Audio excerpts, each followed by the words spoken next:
Hi friends, welcome to सांस kitchen.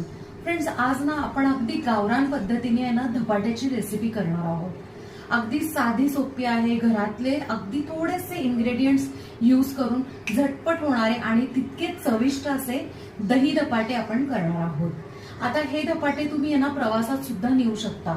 आपल्या ज्या धपाट्याच्या रेसिपीमध्ये ना लसूण आहे, तो लसूण फक्त स्किप केला तर प्रवासात आहे ना अगदी 2 ते 3 दिवस आरामात टिकतात. हे फ्रेंड्स, धपाट्याचं नाव ऐकलं की ना कोणाला आईची आठवण येते किंवा पूर्वीचे धपाटे म्हणजेच मार आठवतो. मला प्लीज कमेंटमध्ये सांगा. आता आपण इकडे ना ज्वारी आणि कोथिंबीरीचे धपाटे त्याची रेसिपी करत आहोत. त्यासाठी आपण मिरची आणि लसणाचा ठेचा करून घेतलेला आहे. एका बाउलमध्ये आपण ज्वारीचं पीठ, बेसन, गव्हाचं पीठ, भरपूर कोथिंबीर, हळद, चवीप्रमाणे मीठ, त्यानंतर भरपूर तीळ, थोडासा ओवा, ठेचा आणि दही हे सगळं टाकून मिक्स करणार आहोत. दही याच्यासाठी की आपले धपाटे मस्त मऊ राहतात आणि चविष्टसुद्धा होतात. आता आपण पीठ मिक्स करून झाल्यावर पाणी थोडंसं घालून आपण छानपैकी ना पीठ भिजवून घ्यायचं आहे. पीठ भिजवून झालं की थोडंसं तेल घालून मस्तपैकी ना परत एकदा मळायचं आणि 15 ते 20 मिनटं झाकण ठेवून बाजूला ठेवायचं पीठ मुरण्यासाठी.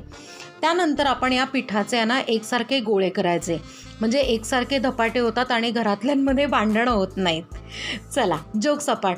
आता इथे आपण ना एक मस्तपैकी ना स्वच्छ नॅपकिन घ्यायचा आणि स्वच्छ पाणी घ्यायचं एका बाउलमध्ये. तो नॅपकिन भरपूर पाण्याने असं छान भिजवून घ्यायचा आणि एका पोळपाटावर तो नॅपकिन टाकून घ्यायचा, म्हणजे स्प्रेड करून घ्यायचा. त्याच्यावर परत ना पाणी टाकून घ्यायचं.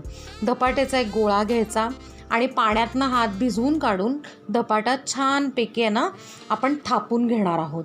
थोडासा हलका असा पातळसर मध्ये होल करायचा, म्हणजे धपाटा छानपैकी शिजतो. आता एक तवा ठेवायचा, त्याच्यावर थोडंसं तेल टाकायचं आणि हलक्या हाताने नॅपकिन उचलून उलट्या साईडनी धपाटा त्याच्यावर हलक्या हाताने घालून घ्यायचा. बघा, इझिली आहे ना आपला धपाटा जो आहे तो घालून घेतला आपण आणि नॅपकिन पण छान निघाला, कारण आपण गार पाणी टाकलं होतं त्याच्यावर म्हणून. आता आपण आहे ना धपाटा दोन्ही साईडनी छानपैकी आहे ना शेकून घ्यायचा. सुरुवातीला थोड्या वेळ झाकण ठेवायचं, एक 2 ते 3 मिनटं झाकण ठेवलं म्हणजे छान शिजतो सुद्धा आणि मस्तपैकी ना त्याला कलरही छान येतो.